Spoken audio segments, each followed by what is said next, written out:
بسم اللہ الرحمن الرحیم۔ السلام علیکم ورحمۃ اللہ وبرکاتہ۔ ٹوورڈز دین اسلام چینل میں ہم آپ کو خوش آمدید کہتے ہیں۔ محترم ناظرین، آج کا واقعہ حضرت عمر رضی اللہ تعالیٰ عنہ کے ایمان کی مضبوطی کا واقعہ ہے اور ہمارے بھی ایمان کو مضبوط کرنے کا واقعہ ہے۔ جب ایمان کی قوت اور طاقت پیدا ہوتی ہے تو انسان کے اخلاق سنور جاتے ہیں، پھر انسان کا نظریہ سیدھا اللہ اور اس کے رسول کی ذات پر کھڑا ہوتا ہے۔ رسول اللہ صلی اللہ علیہ وآلہ وسلم کا طریقہ ہی اصل طریقہ ہے۔ محترم ناظرین، حضرت عمر رضی اللہ تعالیٰ عنہ کا دور تھا۔ مصر فتح ہوا۔ حضرت عمرو بن عاص رضی اللہ تعالیٰ عنہ گورنر بنے۔ مصر میں ایک دریا تھا، دریائے نیل۔ مصر کا انحصار اسی دریا پر تھا۔ فصلیں اسی دریا سے کاشت ہوتیں، جانور بھی اسی سے پانی پیتے۔ ایک سال کے بعد دریا خشک ہو جاتا۔ جب دریا خشک ہو جاتا، کنواری لڑکی کو قتل کر کے دریا میں ڈالا جاتا تو دریا چل پڑتا۔ آج بھی بہت سی جگہوں میں یہ اوہام پرستی موجود ہے۔ کہا جاتا ہے ہمارے بڑوں سے ایسی ہی روایت چلی آ رہی ہے۔ طریقہ اور روایت وہی ہے جو در مصطفیٰ سے ملتی ہے۔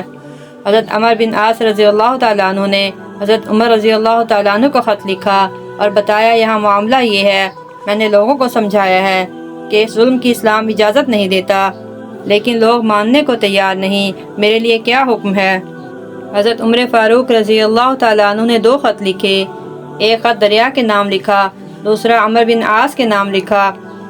عمر بن عاص سے رضی اللہ تعالیٰ عنہ سے فرمایا یہاں جتنے بھی یہودی عیسائی کمزور ایمان والے لوگ ہیں انہیں دریائے نیل پر لے جاؤ اور میرا دوسرا خط دریائے نیل میں ڈال دو۔ سنیے ہمارے اندر کمزوری کہاں ہے؟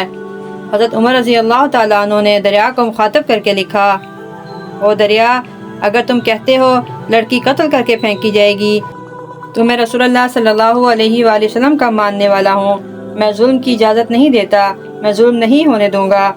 ہمیں تمہارے پانی کی بھی ضرورت نہیں، اگر تم اللہ کے حکم سے چلتے ہو تو اللہ کا بندہ مصطفیٰ کا غلام تمہیں حکم دیتا ہے کہ بہنا شروع کر دو۔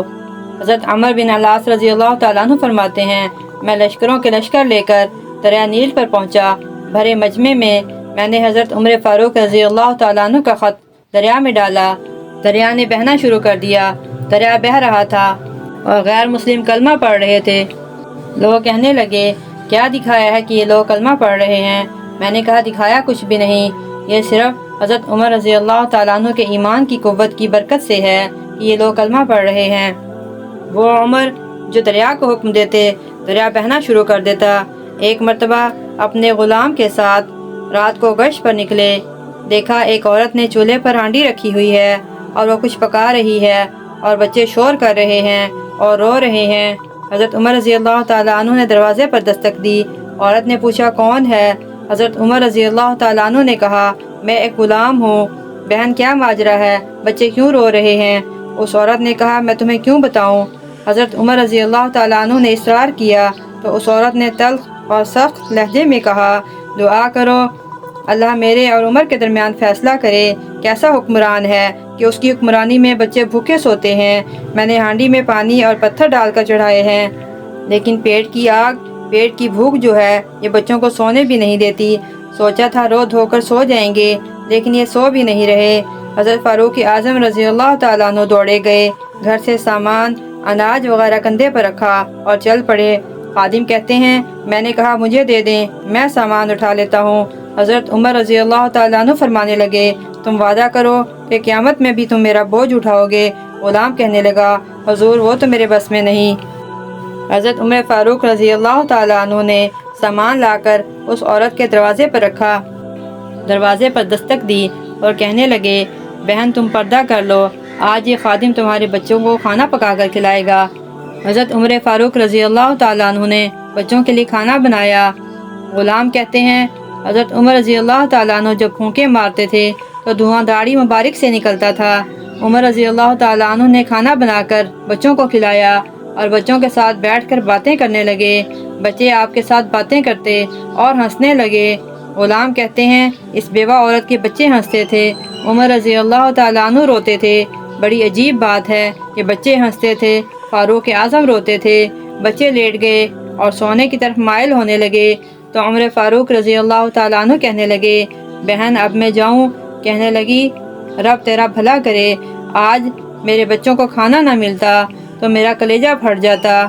سیدنا فاروق اعظم رضی اللہ تعالیٰ عنہ فرمانے لگے، پھر تم میرے لیے دعا کرو گی؟ وہ عورت کہنے لگی، میں دعا کرتی ہوں اللہ رب العزت عمر کی جگہ تمہارے جیسا کوئی نیک آدمی بٹھا دے۔ حضرت عمر رضی اللہ تعالیٰ عنہ کہنے لگے، میری ایک چھوٹی سی گزارش ہے، مان لو گی؟ وہ عورت کہنے لگی، وہ کیا گزارش ہے؟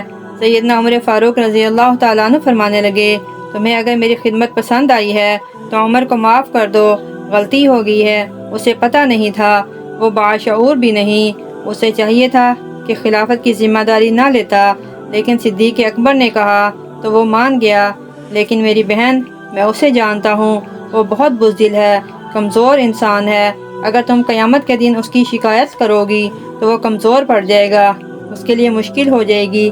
وہ عورت کہنے لگی، ٹھیک ہے، تم اتنی سفارش کر رہے ہو تو میں عمر کو معاف کرتی ہوں۔ سیدنا عمر فاروق رضی اللہ تعالیٰ عنہ نے چہرے سے کپڑا ہٹایا، اس عورت نے دیکھا تو کہنے لگی، آپ عمر ہیں؟ سیدنا عمر فاروق رضی اللہ تعالیٰ عنہ کہنے لگے، میں جو بھی ہوں، تم وعدہ کر چکی ہو کہ تم نے عمر کو معاف کر دیا۔ پھر باہر نکلے اور اپنے خادم جناب اسلم سے کہنے لگے، 2 آدمی اور بلاؤ اور انہیں گواہ بناؤ کہ میں نے اس غریب بیوہ کے بچے روتے ہوئے ہنسائے ہیں، میں نے بھوکے بچوں کو کھانا بنا کر کھلایا ہے، اور تم بھی گواہ ہو جاؤ۔ اس بہن نے بغیر کسی سختی اور جبر کے میری گزارش پر مجھے معاف کر دیا ہے۔ کیوں نہ ہم بھی اپنی اپنی ذمہ داریوں کا احساس کریں، کیوں نہ ہم بھی جہاں جہاں ہماری ڈیوٹی ہے وہاں غور کر لیں، کہیں ایسا تو نہیں کہ ہم اپنی ذمہ داری ادا نہیں کر رہے، ہم اپنی ذمہ داری سے غافل ہیں، تو ہم وہاں سے معافی مانگ لیں۔ اللہ پاک ہمیں سیدنا عمر فاروق رضی اللہ تعالیٰ عنہ کے راستے پر چلنے والا بنائے، آمین، اور ان کا فیض نصیب فرمائے، آمین۔ وآخر دعوانا الحمد للہ رب العالمین۔